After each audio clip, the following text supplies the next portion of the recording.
Fragment from the chapter The Path, from the book on the living God, from Hortus Conclusus by Bô Yin Râ. Now, hearken to further counsel I have to give you.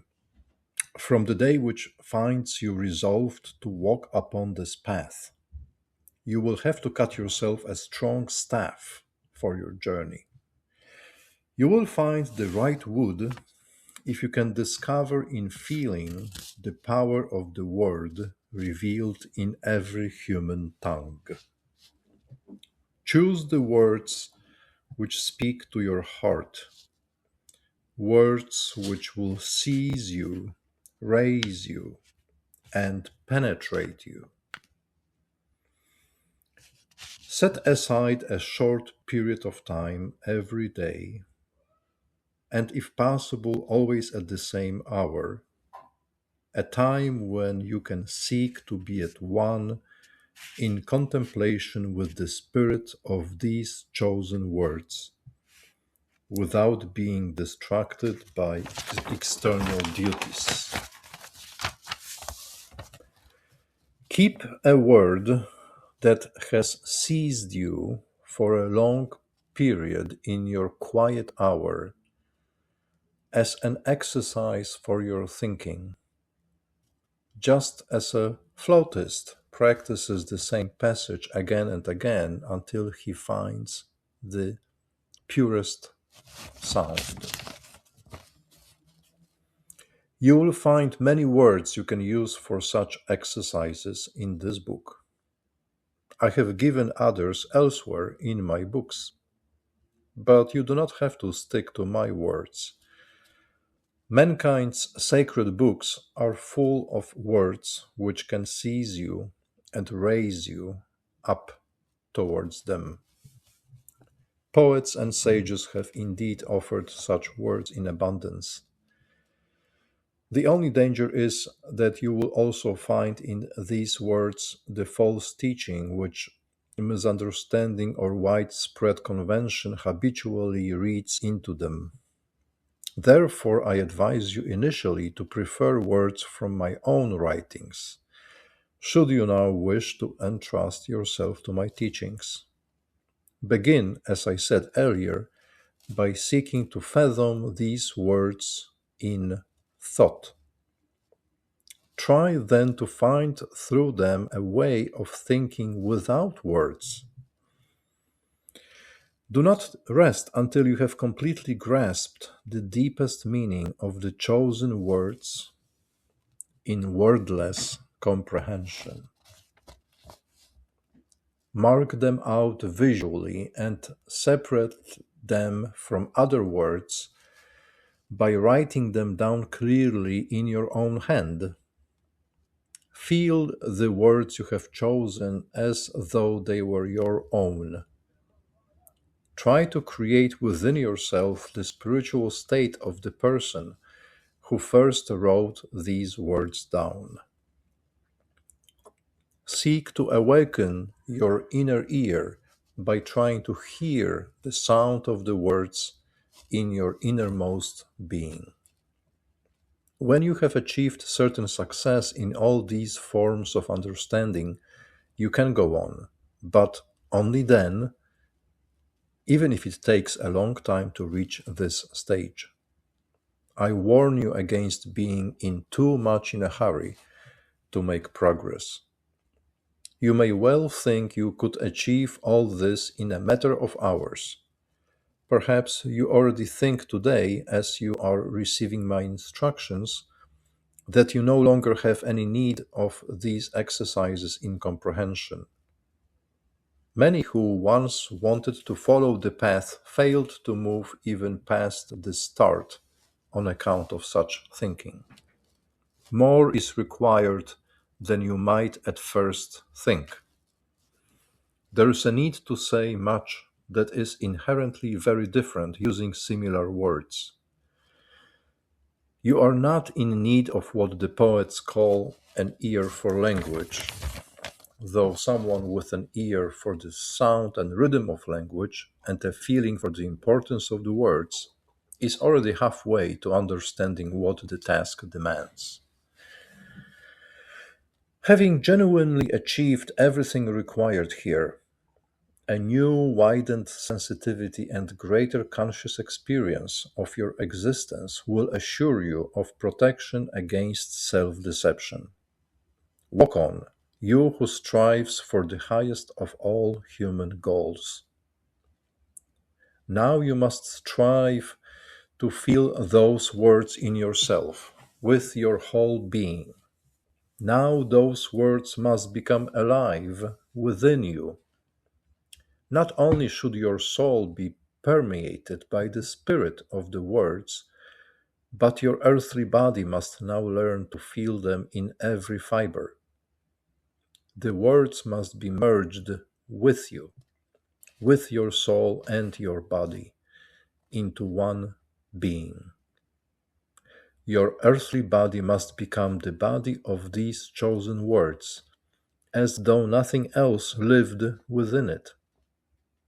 The powers of your soul, already tightly bound as one within your will, must now be at one with your chosen words. You must experience yourself as the consciousness of these words. Then you will have achieved great things on your path. You will experience for the first time the life which moves you and everything else alive.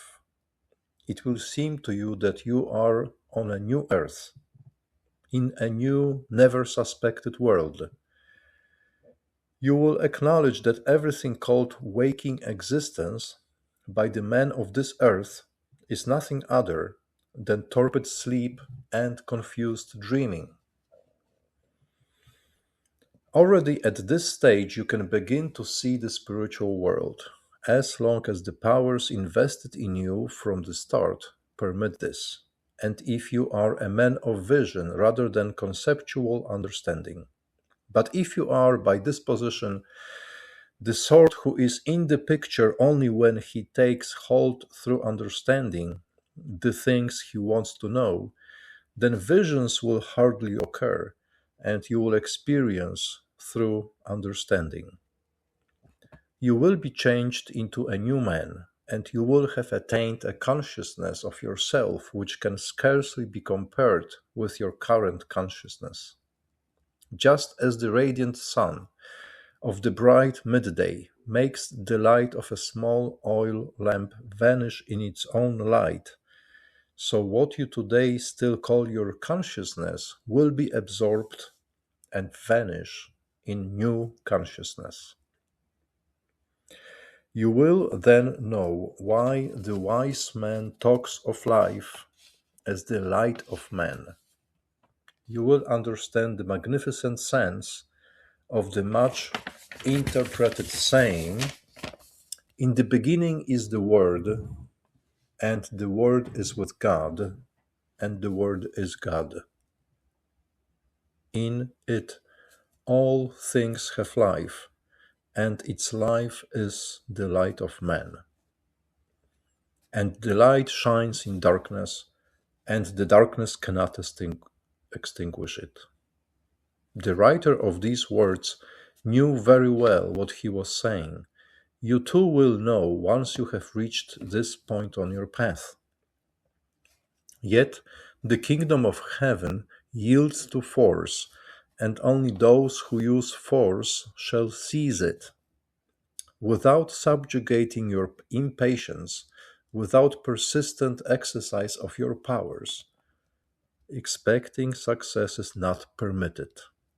But do not think that a wild desire to conquer or desperate efforts could bring you nearer to your goal. This is not the meaning of these words. You must continually surround yourself with an atmosphere of cheerful composure and quiet joy. All your concerns must be directed at achieving with utmost caution that tender inner perception I spoke of earlier. It will cost more force to keep yourself in check than many a heroic and widely visible act would cost you. If you have considered well what I have said to you, and if henceforth you seek to do what is required, I can give you the assurance that you too will one day be among those who may experience the mystery of the kingdom of heaven within themselves. Therefore, begin your steep path. May tireless perseverance accompany you to the end. Help from on high will always be near. Do not look back upon a life full of sorrow and joys, guilt and success lying behind you. Know that it matters not whether you have acquired all earthly learning or whether you are the most ignorant of men. Do not seek to isolate yourself from men. Do not think that a strange way of living, foreign to the customs of your land and times, can take you forwards.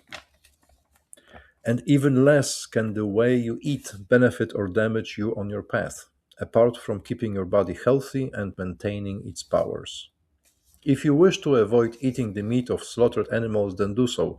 If you want to avoid drinking wine, do so, but do not imagine that you have become a purer or more superior man through doing those things. The same thing applies to sensual love between man and woman. Do not debase yourself into a mere animal. Keep your shackled drives strictly under control so that they can never subjugate you against your will. But do not blaspheme and besmirch a mystery you can only understand in all its purity when you have awoken in the Spirit. Not without having fathomed the profoundest depths did priests in the most ancient cults declare the symbols of procreation sacred. And truly, the object of this veneration was more than merely an image of eternally procreating nature. Chastity is required of you only if the untamed lustfulness of your instincts might cause harm to yourself or others. You must deny all vices, for they are bound to obstruct your exalted striving for the Spirit, and eventually they will throttle it. Avoid everything that could harm yourself or others. Shun all loveless thoughts. Love yourself. For if you cannot love yourself, you will truly do little good to your neighbor, were you to love him as yourself. Go your own way, but let every other man go his own way, even if his goals lie far behind you. You do not know when someone else's hour comes, and you have no right to stir him from his sleep before his given hour. You would not be able to awaken him, for no man escapes sleep before his hour has come. If his hour is near, he will himself ask you for instruction. Only then may you give it to him. Only then will the luminaries of the first light also stand at your side with their power and effectively support the help you offer. You are not called to guide from the Spirit to the Spirit. Those called for such a task will never press anyone to entrust himself to their guidance. Walk in joyful peace along the path which leads you to yourself. Your path to yourself will lead you to your spiritual counselor within the realm of your soul. He will lead you to your highest goal within yourself. Your path to yourself is your path to God. You can never reach God if you do not find Him as He is in yourself. Now I shall impart unto you some more words which will make you recognize the workings of the spiritual realm on earth and many other hidden things if you are prepared and resolved to recognize spiritual matters. I shall hang garlands on the walls of your house.